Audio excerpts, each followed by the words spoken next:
Students நம்ம next பார்க்க போகிற டாபிக் என்னன்னு பார்த்தீங்கன்னா ஸ்ப்ரெட் ஸ்பெக்ட்ரம் இன் வயர்லெஸ் கம்யூனிகேஷன். வயர்லெஸ் கம்யூனிகேஷனில் நம்ம அடுத்த டெக்னாலஜி வந்து ஸ்ப்ரெட் ஸ்பெக்ட்ரம் வந்து பார்க்க போகிறோம். இந்த ஸ்ப்ரெட் ஸ்பெக்ட்ரம் நம்ம ஏற்கனவே சொன்ன மாதிரி இது வயர்லெஸ் கம்யூனிகேஷன் டெக்னிக் தான். இது வந்து பார்த்தீங்கன்னா எப்படி ஒர்க் ஆகுதுன்னு பார்த்தீங்கன்னா ஃப்ரீக்வன்சி மூலிமா, ஓகேவா, that spreads a signal across a wide range frequency band to minimise இன்டர்ஃபரன்ஸை மினிமைஸ் பண்ணுறதுக்காகவும் செக்யூரிட்டி அதிகமாக்கிறதுக்காகவும் சிக்னல் குவாலிட்டி அதிகமாக்கிறதுக்காகவும் யூஸ் பண்ணுற ஒன் ஆஃப் த மெத்தட் தான் பார்த்தீங்கன்னா ஸ்ப்ரெட் ஸ்பெக்ட்ரம். சிக்னல் மூலிமா இது வந்து நம்ம வந்து சென்ட் பண்ணுறது.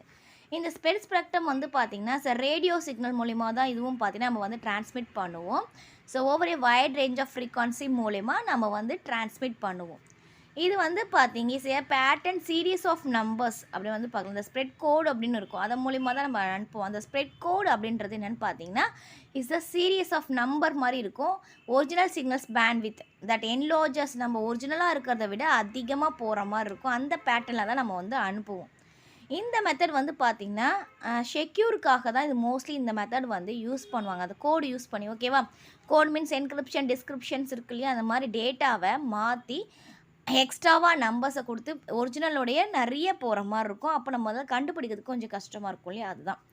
இப்போ வந்து பார்த்தீங்கன்னா இதுதான் இந்த மெத்தடில் தான் நமக்கு வந்து ஒர்க் ஆகுது, ஓகேவா. இந்த ஸ்ப்ரெட் ஸ்பெக்ட்ரம்ன்றது இது வந்து பார்த்திங்கன்னா ஒரிஜினல் சிக்னல் வந்து நம்ம எப்படி அனுப்புகிறோம்னா பி வந்து பார்த்திங்கன்னா பேண்ட்வித், ஓகேவா. பேண்ட்வித் ஆஃப் சோர்ஸ் சிக்னல் நம்ம அனுப்புகிற சிக்னல்ஸ் தான் பி அப்படின்னு வந்து சொல்லுவோம். இப்போ ஒரு டேட்டாவை நம்ம இங்கே அனுப்புகிறோம், அது வந்து ஸ்ப்ரெட் பண்ணி அனுப்புகிறாங்க நிறைய சேர்த்து, அதான் ஸ்ப்ரெட்டிங் கோடு மூலயமா சிக்னல்ஸோடு சேர்த்து நிறைய சேர்த்து நம்ம அனுப்புகிறோம். அந்த சிக்னல் தான் அது போகுது இல்லையா, அந்த சிக்னல் தான் நம்ம என்ன சொல்லுவோம்னா ஸ்ப்ரெட்டட் சிக்னல் அப்படின்னு வந்து சொல்லுவோம். இது வந்து எப்படி இருக்கும்னு பார்த்தீங்கன்னா பிஎஸ்எஸ் அப்படின்னா என்னென்னு பார்த்தீங்கன்னா பேண்ட்வித் ஆஃப் ஸ்ப்ரெட்டட் சிக்னல்னு அர்த்தம். இப்படி தான் வந்து டேட்டா ஸ்ப்ரெட்டட் இது மோஸ்ட்லி எதுக்காகனா செக்யூரிட்டிக்காக தான் இந்த மெத்தடை வந்து யூஸ் பண்ணுறாங்க, ஓகேவா. அது நல்லா நம்ம வந்து தெரிஞ்சுக்கணும். இதனுடைய பிரின்சிபல்ஸ் என்னென்ன இருக்குது அப்படின்னு நம்ம வந்து பார்த்தோன்னா ஃப்ரீக்வன்சி ஹோப்பிங் அப்படின்னு சொல்லுவாங்க. ஃபஸ்ட்டு பிரின்சிபல் ஃப்ரீக்வன்சி ஹோப்பிங்னா அந்த சிக்னல் வந்து பார்த்திங்கன்னா ஒரு ஃப்ரீக்வன்சிலேருந்து டூ டிஃப்ரெண்ட் ஃப்ரீக்வன்சி சேனல்ஸ், நிறைய ஃப்ரீக்வன்சி சேனல்ஸ் வந்து பார்த்திங்கன்னா ஒன்றுக்கு இருக்கிறதுல அது இன்டர்ஃபரன்ஸை மினிமைஸ் பண்ணுறதுக்காக இந்த ஃப்ரீக்வன்சி ஹோப்பிங்கன்றதை யூஸ் பண்ணுவாங்க. இது வந்து பார்த்திங்கன்னா ஃப்ரீக்வன்சி சேனல் மூலமாக ஒன்றுக்கு நம்ம சிக்னல் கொடுத்துக்கிறது. நெக்ஸ்ட்டு டைரக்ட் சீக்வன்ஸ் வந்து பார்த்திங்கன்னா சூடோ ரேண்டம் நாய்ஸ் அப்படின்னு மூலிமா பார்த்து இந்த ஃப்ரீக்வன்சி பேடை ஸ்ப்ரெண்ட் பண்ணுறது. சிக்னல் வந்து பார்த்திங்கன்னா நிறைய பிரிஞ்சு போகும். அதில் அதை தான் நம்ம என்ன சொல்லுவோம்னு பார்த்தீங்கன்னா சூடோ ரேண்டம் நாய்ஸ் கோட் அப்படின்னு சொல்லுவோம், ஸ்ப்ரெட் பண்ணி அனுப்புறது. நெக்ஸ்ட்டு வந்து பார்த்திங்கன்னா சிப்பிங் வந்து பார்த்திங்கன்னா ஒரு சின்ன சிப்பில் அந்த சிக்னலை அமுச்சு அதன் மூலிமா அந்த ஃப்ரீக்வன்சியை ஃபுல்லாக டிரான்ஸ்மிட் பண்ணுறது தான் பார்த்திங்கன்னா சிப்பிங் அப்படின்னு சொல்லுவோம். இதான் இதோடைய பிரின்சிபல்ஸு, ஓகேவா. இதோடைய கேரக்டரிஸ்டிக்ஸ் அப்படின்னு பார்த்தோம்னா is the higher channel capacity. இது வந்து பார்த்தீங்கன்னா ஹையர் சேனல் யூஸ் பண்ணிக்கலாம்.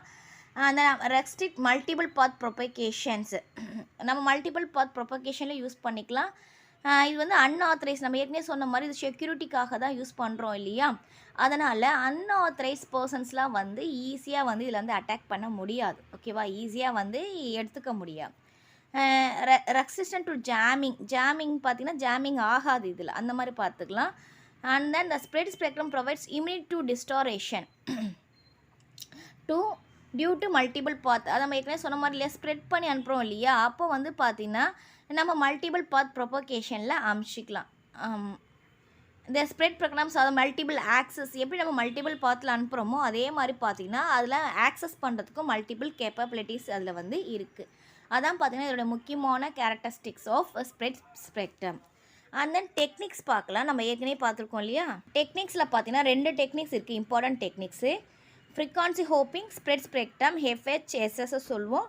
Direct sequence spread spectrum DSSS. இதை தான் பார்க்க போகிறோம். டெக்னிக்ஸுன்னு சில நேரத்தில் 5 மார்க்கில் கேட்கலாம், அப்போ எழுதும்போது நீங்கள் இது எழுதுங்க. இந்த ஃபஸ்ட்டு நம்ம பார்க்க போகிறது பார்த்தீங்கன்னா பிரின்சிபல்ஸும் கேட்டாலும் இந்த கொஷினை நீங்கள் எழுதலாம் 5 மார்க்கில் கேட்கும் போது, டெக்னிக்ஸும் கேட்டாலும் இந்த கொஷினை வந்து எழுதலாம். ஃபஸ்ட்டு நம்ம பார்க்க போகிறது என்னது, frequency hoping spread spectrum FHSS சொல்ல போகிறோம்.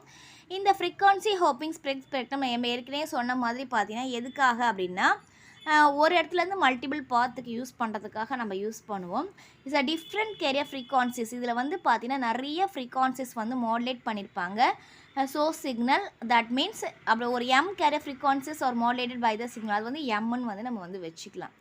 At one moment signal modulates one carrier frequency, at the subsequent moment it modulates other carrier frequencies. அதாவது என்ன அர்த்தம் அப்படின்னா, இப்போ ஒரு இடத்துலேருந்து ஒரு சிக்னல் மாடுலேட் பண்ணி ஒரு கேரியர் ஃப்ரீக்வன்சி மூலிமா அனுப்புவாங்க.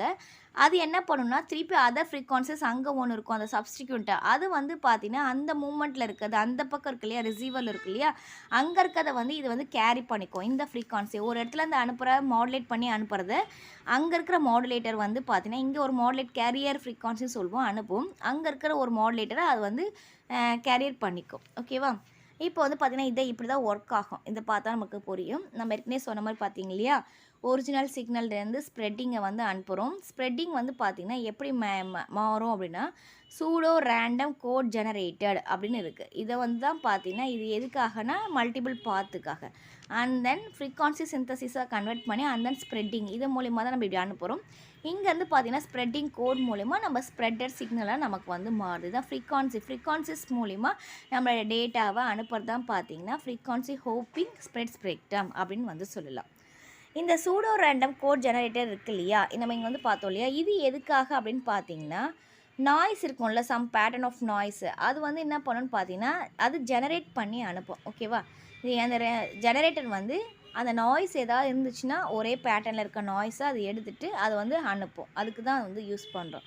இந்த ஃப்ரீக்வன்சிஸ் கரஸ்பாண்டிங் இருக்குல்ல, இந்த ஃப்ரீக்வன்சி சிந்தசிஸ் அப்படின்னு பார்த்தோன்னா அந்த பேட்டர்ன் வந்து பார்த்திங்கன்னா ஃப்ரீக்வன்சியாக மாற்றி இந்த டேட்டாவை ஃப்ரீக்வன்சியாக மாற்றி இங்கேருந்து ஸ்ப்ரெட்டிங்க்கு வந்து அனுப்பும். The synthesise generates the carrier signal of that frequency. இப்போ என்ன பண்ணோம், இந்த ஃப்ரீக்வன்சியை வந்து கெரியர் ஃப்ரீக்வன்சியாக மாற்றுறது எதுன்னு பார்த்தீங்கன்னா இந்த சிந்தசைசர் தான். இப்படி தான் வந்து பார்த்திங்கன்னா நமக்கு டேட்டா வந்து ஸ்ப்ரெட் ஆகும் கம்யூனிகேஷன் பண்ணுறதுக்காக. எதில் ஃப்ரீக்வன்சி ஹோப்பிங் ஸ்ப்ரெட் ஸ்பெக்ட்ரமில் நமக்கு டேட்டா வந்து சென்ட் ஆகும்.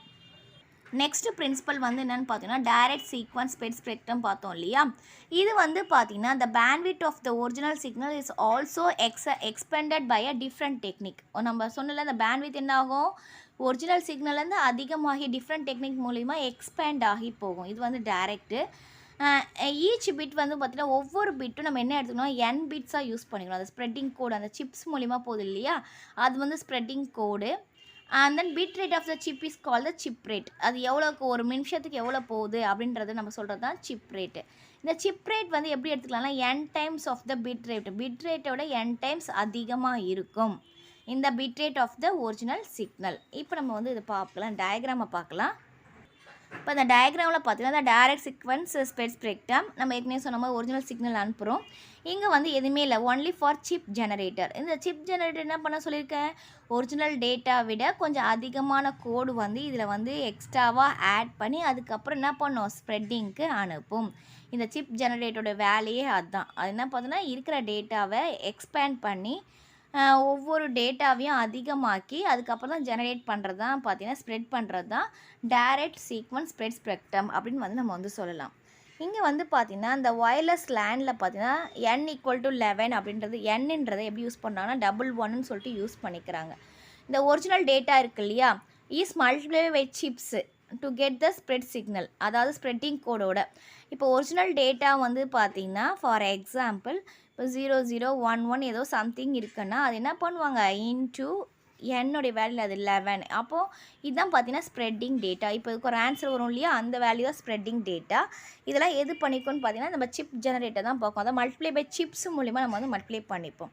த ரிக்வயர்ட் பேண்ட்வித் எவ்வளோ இந்த ஸ்ப்ரெட் சிக்னல் வந்துன்னா 11 டைம்ஸ் ஒரிஜினல் சிக்னலை விட என்ன பண்ணோம், இப்போ ஒரிஜினல் சிக்னல்ஸ்க்கு எவ்வளோ ஒரு பேண்ட்வித் தேவைப்படுதோ அதோட 11 டைம் அதிகமாக வந்து தான் இந்த பேண்ட்வித்தோட இது தேவைப்படும். ஏன்னா 11ஆல் பெருக்கிறோம் இல்லையா, அப்போ 11 டைம்ஸ் நமக்கு என்ன ஆகும் அதிகமாக தான் வந்து பார்த்திங்கன்னா ஒரிஜினல் சிக்னல்ஸோடைய சிக்னல்ஸை விட ஸ்ப்ரெட் சிக்னல் வந்து பார்த்திங்கன்னா 11 முறை அதிகமாக தான் வந்து இருக்கும். இது வந்து ஸ்ட்ரைட்டாக நம்ம என்ன பண்ணிடுறோம், டைரெக்டாக வந்து நம்ம என்ன பண்ணுறோன்னா எக்ஸ்பெண்டில் இன்ட்டு 11ஆல் மல்டிப்ளை பண்ணி அப்படியே கொடுத்துருவோம். அதனால தான் இது வந்து டைரக்ட் சீக்வன்ஸ் ஸ்ப்ரெட் ஸ்பெக்ட்ரம் அப்படின்னு வந்து நம்ம வந்து சொல்கிறோம். ஸ்ப்ரெட் ஸ்பெக்ட்ரோட அட்வான்டேஜஸ் என்னென்னு சொல்லிட்டு பார்க்கலாமா. இதோடைய அட்வான்டேஜஸ் என்ன இருக்குதுன்னு பார்த்தீங்கன்னா ஃபஸ்ட்டு ஒன்ல ரெசிஸ்டன்ஸ் டு இன்டர்ஃபரன்ஸ். இது வந்து ஸ்ப்ரெட் சிக்னல்ஸ் வந்து பார்த்திங்கன்னா இன்டர்ஃபரன்ஸ் வந்து பண்ணாத ஒரு சிக்னல்லேருந்து அதர் சிக்னல்ஸ் வந்து பார்த்திங்கன்னா நம்ம வந்து எடுத்துக்க முடியாது. அதாவது ரெஸ்ட்ரிக்ஷன்ஸ் பண்ணிவிடும். அந்த இன்டர்ஃபரன்ஸ் தடங்கல் வராமல் என்ன பண்ணும், தடுத்துரும். நெக்ஸ்ட்டு வந்து செக்யூரிட்டி. நம்ம ஏற்கனவே சொன்ன மாதிரி தான், இது டிஃபிகல்ட் டு டீகோட் பண்ணுறது ரொம்ப கஷ்டம். ஏன்னா ஸ்ப்ரெட் சிக்னலை நம்ம வந்து அனுப்புகிறோம் இல்லையா, அதனால செக்யூரிட்டி வந்து நல்லாயிருக்கும். நெக்ஸ்ட் வந்து மல்டிபிள் ஆக்சஸ்ஸு. இதில் வந்து மல்டிபிள் டிவைசஸ் ஒரே ஃப்ரீக்வன்சி பேண்டு வச்சு நம்ம என்ன பண்ணலாம், மல்டிபிள் டிவைசஸை ஆக்சஸ் பண்ணிக்கலாம். நெக்ஸ்ட்டு வந்து பார்த்தீங்கன்னா இம்ப்ரூவ்டு சிக்னல் குவான்டிட்டி. இப்போ வந்து சிக்னல் குவான்டிட்டி வந்து பார்த்திங்கன்னா லோயர் பவர்லேருந்து சிக்னல் குவாலிட்டியை நம்மளால் இது பண்ணிக்க முடியும். அண்ட் தென் ரிஸ்க் ஏதாவது வந்தாலும் நம்மளால் தடுத்துக்க முடியும். நம்ம சிக்னல் குவாலிட்டியை வந்து இது மூலிமா நம்ம அதிகமாக படுத்திக்கலாம். நெக்ஸ்ட்டு வந்து பார்த்திங்கன்னா அப்ளிகேஷன்ஸ். என்னென்ன அப்ளிகேஷன்ஸ் இருக்குதுன்னு பார்த்தீங்கன்னா எங்கே யூஸ் பண்ணிக்கலாம் பார்த்தீங்கன்னா ஒயர்லெஸ் லோக்கல் ஏரியா நெட்வொர்க்ஸில் நம்ம வந்து யூஸ் பண்ணிக்கலாம். தட் மீன்ஸ் வைஃபை மூலிமா நம்ம வந்து யூஸ் பண்ணிக்கலாம். ஓகேவா. Next wireless personal area networks. இது வந்து பார்த்திங்கன்னா எதுனா ப்ளூடூத், அதுதான் ஒயர்லெஸ் பர்சனல் ஏரியா நெட்வொர்க்ஸ். நம்ம அன்றாட யூஸ் பண்ணுறது தான். ஒன்று வைஃபை, அதுவும் பார்த்திங்கன்னா இதை பேஸ் பண்ணி தான் இருக்கும், Bluetooth. Next cellular networks. Using cellular networks இது மூலிமா பண்ணிக்கலாம்னா சிடிஎம்ஏ அண்டு WCDMA மூலிமா நம்ம வந்து டேட்டா ட்ரான்ஸ்ஃபர் பண்ணிக்கலாம். நெக்ஸ்ட்டு இது எங்கே யூஸ் பண்ணுறாங்க அப்படின்னு பார்த்தீங்கன்னா மிலிட்ரி கம்யூனிகேஷன்ஸில் யூஸ் பண்ணுறாங்க. இந்த மிலிட்ரி கம்யூனிகேஷன் தான், ஏன்னா செக்யூரிட்டி அதிகமாக இருக்கணும் இல்லையா, செக்யூரிட்டி அதிகமாக இருக்கனால இன்டர்ஃபரன்ஸும் கம்மியாக இருக்கனால இது எங்கே மோஸ்ட்லி யூஸ் பண்ணுவாங்கன்னா மிலிட்ரி கம்யூனிகேஷன்ஸில் யூஸ் பண்ணிப்பாங்க. ஓகே, இது வந்து இதோடைய அப்ளிகேஷன்ஸ். இதோடைய சேலஞ்சஸ் அண்ட் லிமிட்டேஷன்ஸ், டிஸ்அட்வான்டேஜஸ் கூட சொல்லலாம். இதில் என்னென்ன சேலஞ்சஸ் இருக்குது அப்படின்னு பார்த்தோன்னா ஃபஸ்ட்டு வந்து பார்த்திங்கன்னா காம்ப்ளெக்சிட்டி அப்படின்னா ஸ்ப்ரெட் ஸ்பெக்ட்ரம் சிஸ்டம் வந்து பார்த்திங்கன்னா டிசைன் பண்ணுறதும் அண்ட் தென் இம்ப்ளிமெண்ட் பண்ணுறதும் கொஞ்சம் கஷ்டமாக இருக்கும் இந்த ஸ்ப்ரெட் ஸ்பெக்ட்ரம் சிஸ்டத்தை. அது வந்து ஒரு முக்கியமான இது.